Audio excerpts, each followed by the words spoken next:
What's up guys, welcome back to my channel. So today's video is going to be all about lashes, specifically about pre-mades and handmades. So if you are a lash tech and you've heard about handmades and you've heard about pre-mades, there's always like the stigma between the two. Maybe sometimes people are like, oh, you're not a good lash tech if you use pre-mades, or whatever the case is. I don't think that's true. I think that everyone could use whatever they're comfortable with, but I do believe that working with handmades is very, very helpful, and it will actually get you really far in terms of being creative with your set and just having a lot of control.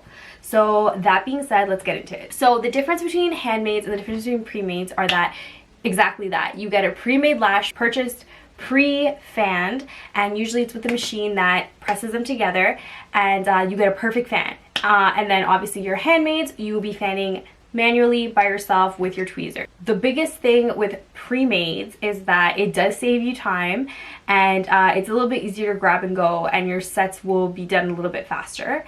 And then you don't have to necessarily worry all the time about if your bases are too thick or anything like that. It's just a consistent set. The con with pre-mades is that you don't really have much creativity unless you're buying a huge variety of pre-mades. Maybe some are wider, some are narrower, some have long stem, short stem, but generally speaking they're all going to be around the same, especially if you're using it from one brand. So sometimes your sets may come out a little bit too clean, if you will, or like neat. Maybe the client doesn't want that, and sometimes you can't get the control you want with pre-mades. With handmades, the con is that it does take a little bit longer. You do have to practice the skill, and you run the risk of making a too much of a thick base, and you could damage the client's lashes. So it's definitely something you have to practice, and definitely something you have to work on before you're out there putting handmades on people.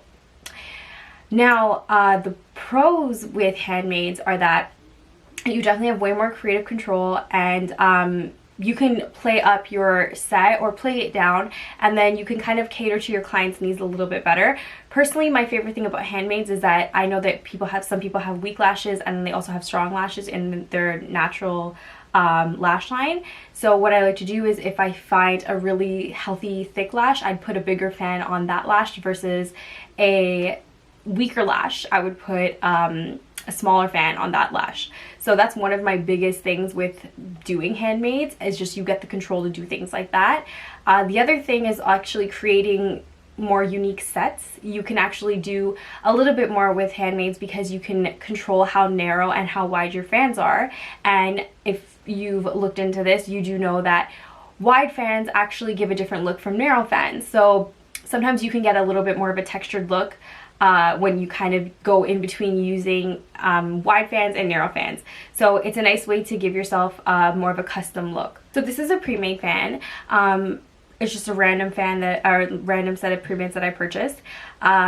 These are 60 0.07, and they're 13 millimeters long, and they have a nice even spacing between each lash, which is absolutely amazing, because that's what you want. You want the even spaces because you want you want the fan to be balanced.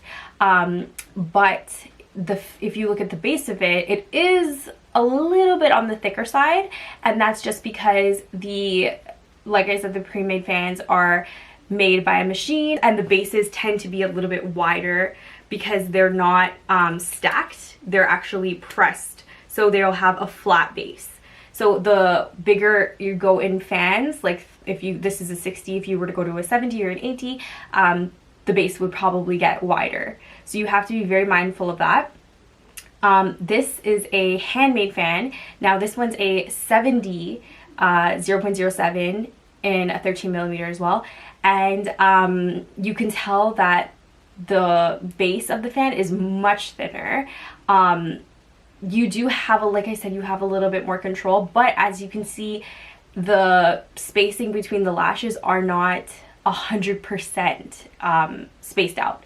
Now that's okay, like it's not a big deal. They're not completely off in spacing, but I mean, if you're doing a comparison like how we are right now, you can obviously see that it's not 100% the way the pre-made is. So like I said, there's absolutely nothing wrong with using nothing wrong with using pre-mades. I think it's great. A lot of lash techs do it and the sets come out beautiful. You just need to be very mindful of the base of the pre-mades and making sure that your pre-mades are not overly big, because the bigger you get, sometimes the more wonky the base gets. So if you're gonna go for a bigger fan, then maybe switch to a handmade. But if you're using for like 3Ds, 4Ds, even like 5Ds, you know, you can stick with a pre-made. But if you want more of a unique look, then definitely switch over to handmades.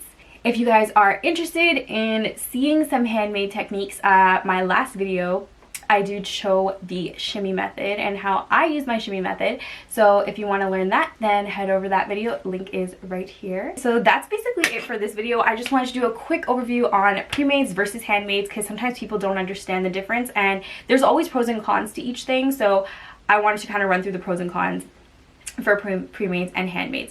Now, don't be afraid to use pre-mades, because I think they're amazing, but also don't be afraid to learn how to use handmades, because it really can help you in terms of creativity and just making sure that you're not damaging any lashes. Okay, that's the end of this video. I hope you guys liked it. Don't forget to like, comment, share, and subscribe, and I'll be back with something new next time. Bye!